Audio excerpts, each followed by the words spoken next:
अस्सलाम वालेकुम। दिल्ली विधानसभा चुनाव की गिनती जारी है और इस चुनाव की गिनती में अलग अलग सीटों के अलग अलग राउंड्स है और पूरी 70 सीटों में 2 सीटें इस वक्त चर्चा का इशू बनी हुई है, जिनमें एक ओखला है और दूसरी मुस्तफ़ाबाद है। ये दोनों सीटों पर असल में मजलिस इत्तेहादुल मुस्लिमीन ने अपने उम्मीदवार उतारे थे और हर किसी की नज़र इन्हीं सीटों पर है।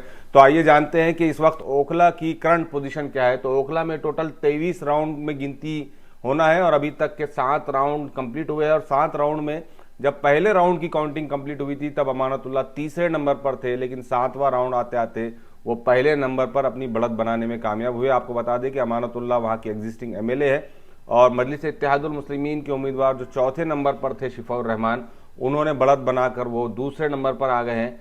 31,711 वोट लेकर अमानतुल्लाह पहली पोजीशन पर चल रहे हैं, जबकि दूसरी पोजीशन पर 18,181 वोट लेकर शिफाउर रहमान दूसरे नंबर पर है।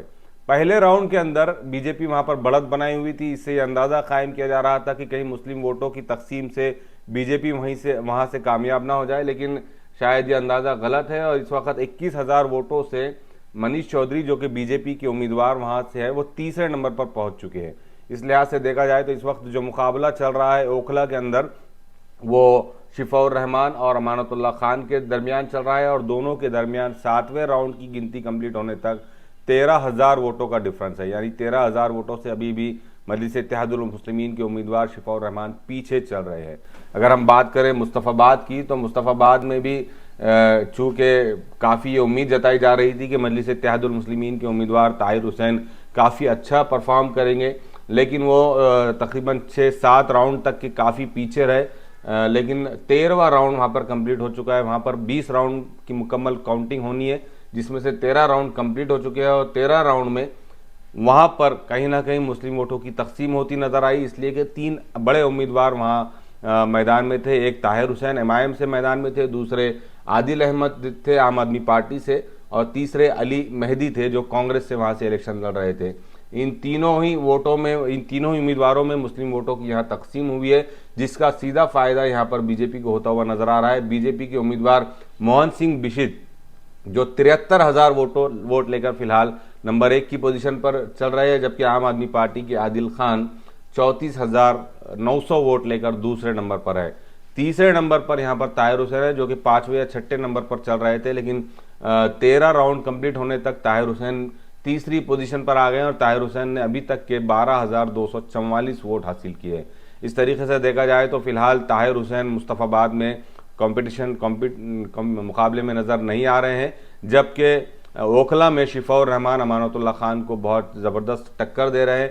और जो ज़मीनी अभी रिपोर्ट हमने वहाँ से हासिल की है, वहाँ से यही पता चला है कि शिफाउर रहमान के हक़ में जो वोट पड़े हैं वो पेटियाँ अभी खुलनी बाकी है, वो वोटिंग मशीन्स या उन वार्ड्स की वोटिंग मशीन्स खुलना भी बाकी है। इससे उम्मीद की जा रही है कि शिफाउर रहमान आगे चलकर और शायद अमानतुल्लाह खान के लिए मुश्किलें खड़े करेंगे और अमानतुल्लाह खान को फिलहाल 31,000 वोट अमानतुल्लाह लेकर नंबर 1 की पोजीशन पर चल रहे हैं।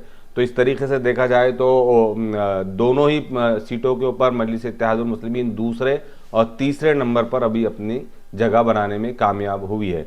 अगर ओवरऑल पूरे बीजेपी दिल्ली चुनाव के 70 सीटों का अगर हम एनालिसिस करें तो यहाँ पर बीजेपी आगे बढ़ती हुई नज़र आ रही है। इसके पीछे सियासी तज्ज़ियानिगारों का ये कहना है, एनालिसिस्ट का ये कहना है कि एंटी इनकम्बेंसी की वजह से केजरीवाल को कहीं ना कहीं लोगों ने पीछे ढकेला है। दूसरी बात यह है कि 2019-2020 के मुकाबले में 2025 में बीजेपी ने बहुत बैलेंस रहकर जो है तो पूरी इलेक्शन कैंपेन किया।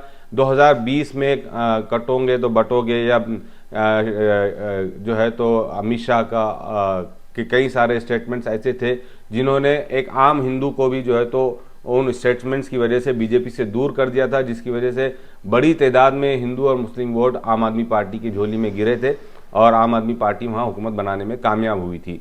लेकिन 2025 में बीजेपी ने अपनी रणनीति में तब्दीली लाई, अपनी पॉलिसी के अंदर कहीं पर भी बहुत ज़्यादा विवादास्पद जो है तो स्टेटमेंट्स बीजेपी के लीडरों के सुनने में या देखने में नहीं आए थे, जिसकी वजह से एक आम हिंदू वोटर भी ने भी जो है तो इस वक्त बीजेपी को अपनी पहली पसंद बनाया और इस वक्त जो है तो 45 सीटों के ऊपर बीजेपी आगे चल रही है 70 सीटों में से, जबकि आम आदमी पार्टी फिलहाल जो है तो 25 सीटों पर आगे चल रही है।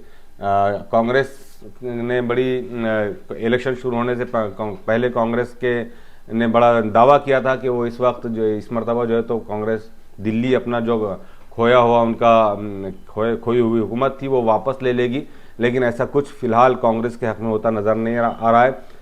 एक ही जगह पर जो है तो कांग्रेस का उम्मीदवार आगे नज़र आ रहा है। देखा जाए तो फिलहाल ओवरऑल पोजीशन ये है कि बीजेपी दिल्ली में सत्ता बना रही है और आम आदमी पार्टी दूसरे नंबर पर है। इसमें दिलचस्प बात यह है कि आम आदमी पार्टी के तीनों बड़े नेता कुछ राउंड्स के लिए आगे ज़रूर आए थे, लेकिन फिलहाल आम आदमी पार्टी के अध्यक्ष अरविंद केजरीवाल फिर 1200 वोटों से पीछे चल रहे हैं अपनी कॉन्स्टिट्यूंसी में।